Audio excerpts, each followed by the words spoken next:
Hello, good morning students.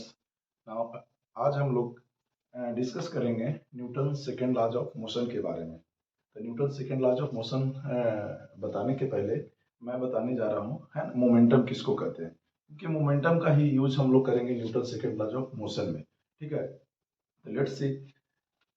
तो बाबू देखो कि मोमेंटम किसको कहते हैं। मोमेंटम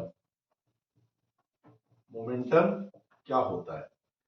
तो मान लेते हैं एक कोई बहुत ऑब्जेक्ट है जिसका मास है m।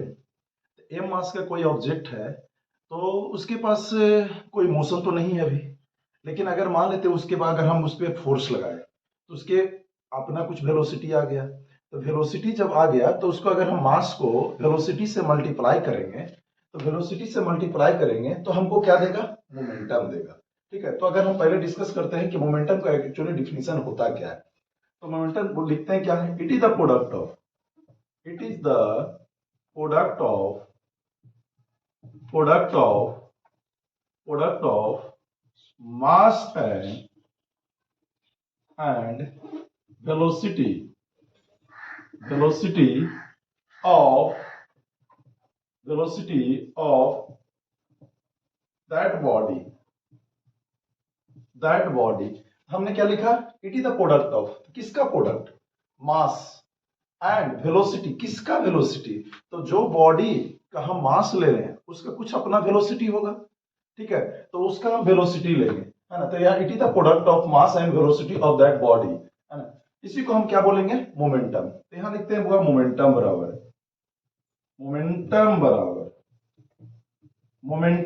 तो मोमेंटम बराबर क्या लिखेंगे? Mass into velocity. मोमेंटम बराबर क्या लिखेंगे? Mass into velocity.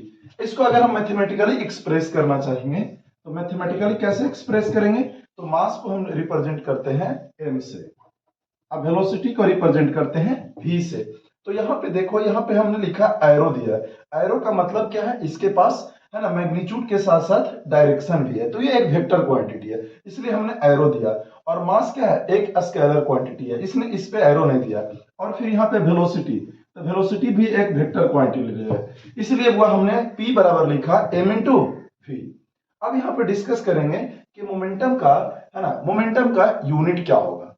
मोमेंटम एक स्केलर क्वांटिटी है कि वेक्टर क्वांटिटी है? तो अब यहाँ पे डिस्कस करो कि मोमेंटम क्या मेजर किससे करेंगे। तो the SI unit of momentum is, SI unit of momentum is क्या होगा? तो मास का हम क्या लेते हैं? केजी, और वेलोसिटी का क्या लेते हैं? मीटर पर सेकेंड। तो इसका लिखेंगे वो केजी मीटर पर सेकेंड, केजी मीटर पर सेकेंड। और आप लोग ये देखिए कि इसके ऊपर एरो लगा हुआ है, इसका मतलब क्या है? इसका एक वेक्टर क्वांटिटी है। यहां पे लिखेंगे it is a vector quantity, it is a vector quantity. ये एक क्या है? वेक्टर क्वांटिटी है। ये क्या है? वेक्टर क्वांटिटी है। आप लोग इसको है ना कॉपी पेस्ट करते जाइएगा। ठीक है, ऊपर वाला मैं हटा देता हूं, है ना। अब यहाँ पे देखो छोटो, अब यहाँ पे हमने क्या लिखा? एक वेक्टर क्वांटिटी है। यदि आपसे पूछ दिया कि ये सर आप हमको ये बताइए कि मोमेंटम का, है ना, मोमेंटम का सर आप हमको ये बताइए कि इसका डायमेंशनल फॉर्मूला क्या होगा। तो डायमेंशनल फॉर्मूला आपको जब हम फंडामेंटल यूनिट पढ़ा रहे थे तो वहां पे हम बताए थे क्या ना कि केजी को, है ना, जब डायमेंशन लिखने जाएंगे तो वहां पे केजी में क्या लेंगे, मीटर में क्या लेंगे, सेकेंड में क्या लेंगे। तो यहाँ पे अगला पॉइंट है वो dimensional formula. The dimensional formula the dimensional formula of momentum is तो मोमेंटम का डायमेंशनल फॉर्मूला क्या लेंगे? केजी का लिखते हैं कैपिटल एम, केजी का लिखते हैं कैपिटल एम, और मीटर पर सेकेंड है तो मीटर का लेते हैं कैपिटल एल, और सेकेंड क्या है? सेकेंड नीचे है तो इसको नीचे का है ना, तो सेकेंड का लिखते हैं कैपिटल टी, मतलब टाइम का लेते हैं कैपिटल टी। तो टी नीचे से जब ऊपर जाएगा तो यहां लिखेंगे माइनस, तो यहां लिखेंगे क्या? M L T power minus one, M L T power minus one. This is the dimensional formula of momentum, है ना। अब यहाँ पे अब हम इसका है ना कि मोमेंटम का कुछ कुछ छोटा छोटा एक न्यूमेरिकल देख लेंगे, ठीक है। तो न्यूमेरिकल में हम क्या क्या देखेंगे, जो बेसिक बेसिक चीजें हैं वो हम निकालेंगे यहाँ पे। तो पहले देखते हैं क्या क्वेश्चन में हम लिखते हैं ए car whose mass is 1000 kg moving along, and a car whose mass is 1000 kg moving along a straight road, then it cover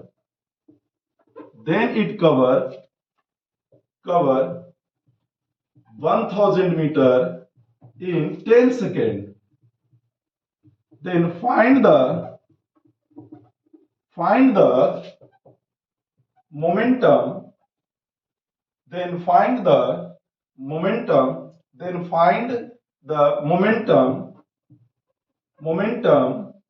of car. So देखो यहाँ पे क्या बोला, एक कार है, तो एक कार है जिसका है ना क्या है मास कितना है 1000 केजी। तो अगर मास बोला है 1000 केजी और moving along a straight road, यहाँ पे रोड छूट गया है, स्ट्रेट या लाइन लिख दो, straight line, then it cover 100 है ना 1000 किलो, 1000 क्या है मीटर, इन कितना second 10 second. Then find the momentum of car. तो सबसे पहले आप हमको ये बताइए कि अभी जस्ट आपने है ना पढ़ा है मोमेंटम, तो मोमेंटम किसको कहते हैं, तो मोमेंटम बोलते हैं मास और वेलोसिटी के प्रोडक्ट को। तो सबसे पहले ये बताइए यहाँ पे मास आपको कार का मास जो है दिख रहा है, कार का मास आपको दिख रहा है, लेकिन क्या यहाँ पे वेलोसिटी आपको दिख रहा है, नहीं दिख रहा है। तब आप पहले क्या कीजिएगा है ना, तो पहले क्या कीजिएगा इसका वेलोसिटी निकालिएगा। तो चलिए लेट्स सी सॉल्यूशन देखते हैं। तो यहाँ गिवन डाटा में क्या है, गिवन डाटा में है m बराबर 1000 केजी, m बराबर कितना है 1000 केजी है ना। डिस्प्लेसमेंट, क्योंकि यहां हम डिस्प्लेसमेंट कंसीडर कर रहे हैं, क्यों, क्योंकि स्ट्रेट लाइन के अलोंग डिस्टेंस और डिस्प्लेसमेंट दोनों क्या होता है बराबर होता है। तो यहाँ डिस्प्लेसमेंट जो हम ले रहे हैं 1000 मीटर और टाइम कितना है छोटू 10 सेकेंड। तो अगर इसका हम वेलोसिटी निकालने जाएंगे तो वेलोसिटी का फॉर्मूला क्या जानते हो, वेलोसिटी का फॉर्मूला क्या जानते हो,